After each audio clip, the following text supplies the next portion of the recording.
every philosophy are coming together, as you said, in a common goal.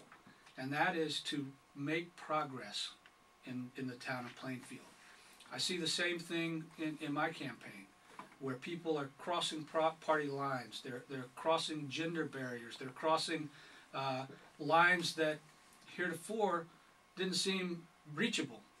But the point is, and I think what Deborah and Jim are talking to is that for so many years in Plainfield specifically, the town has been controlled. It's been managed from the standpoint that anybody who rocked the boat either had a relative that worked at the PMUA or somewhere else that lost their job, or in order to keep people in line, someone in the family got a job. I think that the people are so tired of the arbitrariness, of the retribution that's taken place in this town, that they have lost hope to a certain degree. But I'm seeing a spark. And I think that when you have the right people at the right place at the right time in history, people will get behind them. And if you show the people not only in the 2nd and the 3rd ward, but the people in the 1st and the 4th ward, that despite what you might have thought, tomorrow will be a better day on this path, they'll come along. Well, you know, I'm going to say this right here. The way politics have been won years ago, there may be some that still believe in the old pencil and paper, you know, what we can almost say today, in a few years, the barbaric way with the pen and pencil. But it will be won over the internet, and it will be viewed a great deal with the internet. Mm-hmm. So I think that with the Facebook, the Twitter, the YouTube, the this, that, and the other, all these search engines that's out there today, you know, that little cozy little place you hear that, well, it ain't cozy no more. The jig is up. And it's free to get to it. Yeah, that's the other side of the other side of the story. Back in the revolutionary days, people would publish pamphlets. That was expensive. But it was a small population. They could also go out and speak on the street corner. That's right. And people would hear them. Then we got big in this country, and the little guy didn't have a voice at all. That's right. Now, through the internet, everybody can be heard, and it doesn't cost a dime. That's right. It's a new revolution in politics, I believe. And I know Deborah's making good use of the internet too. But this is what I just want to say this right here, that when the Reverend come, you understand, because I'm going to come to these events. Now, the people are the first to say that the church don't get involved. That's what they say when they have issues.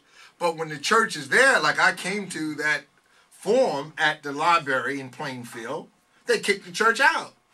They didn't kick the church out. Maybe it wasn't the church that they thought, but then that's the same way with Jesus. He wasn't the one that they thought. They wasn't going to elect him, and they would have rather had Pilate. Somebody, you know what I mean? He wasn't the one. Yeah. So you can stop all that game. The Reverend will show up. Now, if you don't let me in, okay, fine, but at least I am showing up. Now, you might have want this other church, this mega church or whatever that got the much expensive cameras or whatever, but I'm here with what I got. I think it's a free speech issue.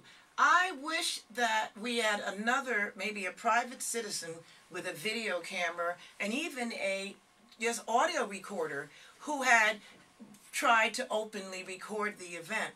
And I'd like to know, was it directed at you, or was it that they were intent that no one recorded? I just don't think it was you personally. I think we've got other issues in this county where people can't get information that's supposed to be public information, where people are being put out of meetings and or barred from attending meetings that are supposed to be public meetings in public places. So I don't think it was the church. When you started to mention the church, I thought you were going to talk about the impact that the faith-based monies have had on the activist clergy, which is another issue. When somebody has to worry about the roof and the after school program. And if I get out here and say something somebody doesn't like, or if I don't let somebody get up in my church and make an endorsement, I may not get those funds next year. So maybe you're lucky that you're not in that position. Well, I don't think that the church of what's happening now will ever be in that position, because when I do get a building, we will, as when you talk, plant a garden that's going to basically sustain the church. I'm going to have a farm behind my church, and I'm going to do a whole lot of active things in the church to generate economics.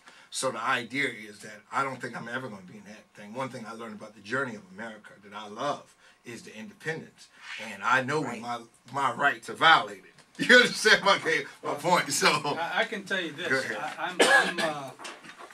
What I'm amazed at is that in a public building paid for by the taxpayers, in a forum open to the public, in a situation where people are there to hear and see, that they would be able to prevent anyone from memorializing that moment. Now, what we have seen from the current mayor and one of the current assemblymen is that they have no compunction whatsoever of making up the rules to benefit themselves.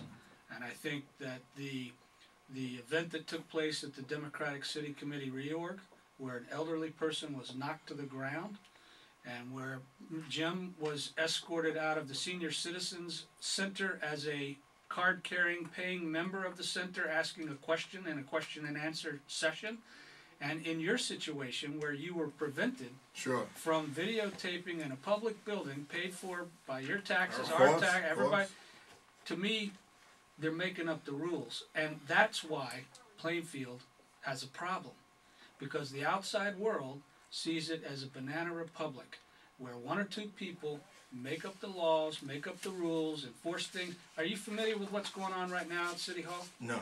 They've submitted budgets and requests for aid from the state that didn't have proper documentation and signatures. They hadn't even gotten approval from the city council on the budget, which is required by law. Sure. The state has written a letter back basically saying there's no such thing as an interim CFO. There's no such thing as a temporary CFO. Can you bring a copy of that letter next week? Because next week you're scheduled to come. There you go. So next week you can read this letter on the radio, because we don't have time here because we only got about 2 more minutes. But that's the kind of thing. They were using a signature stamp to co-sign on city checks from a person who was no longer the CFO. And she even brought it up to the state investigator that this isn't right. There's something smelly, and that's what the problem is in Plainfield. Well, we hope next week that we have the other party here and those that's in control of Plainfield in terms of, because therefore they can defend that whole thing and argue it out right here on Harvest Radio, because we don't want one side. Go ahead, Jim. Well, with 2 minutes left, I'd just like to say that if I'm elected, I plan to have an entirely different kind of city government than we have right now. And we've talked about a lot in terms of openness and transparency, welcoming differences of opinion, welcoming citizen input. And this is the only way to go. We have to change this right now. The game has to change. Deborah? Whether I'm elected or not, I have been working on trying to get some jobs in the city. And I have. And what would be the method, Deborah, real quick? Because I'd like to have you here next week, too. I have contacted a chemist who is an expert in creating generics for the pharmaceutical industry. He just got back from the malaria conference in Mumbai, India.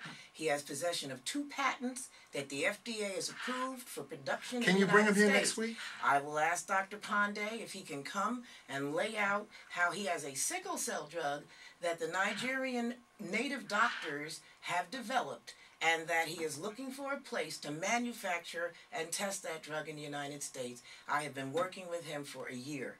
Whether I'm elected or not, we need work. You cannot help anybody if they have no income. But one thing I know about Deborah Dowe, and I want to say this to the people, that whether she's elected or not, she's going to stay busy. So you ain't got to worry about that right there. Amen. All right. Good night. There you go. Reverend, just read those two that I underlined there. It says volumes about what's going on downtown. It makes me sort of afraid because, you know, I'm the kind of person, I really don't want anything bad to happen to anybody.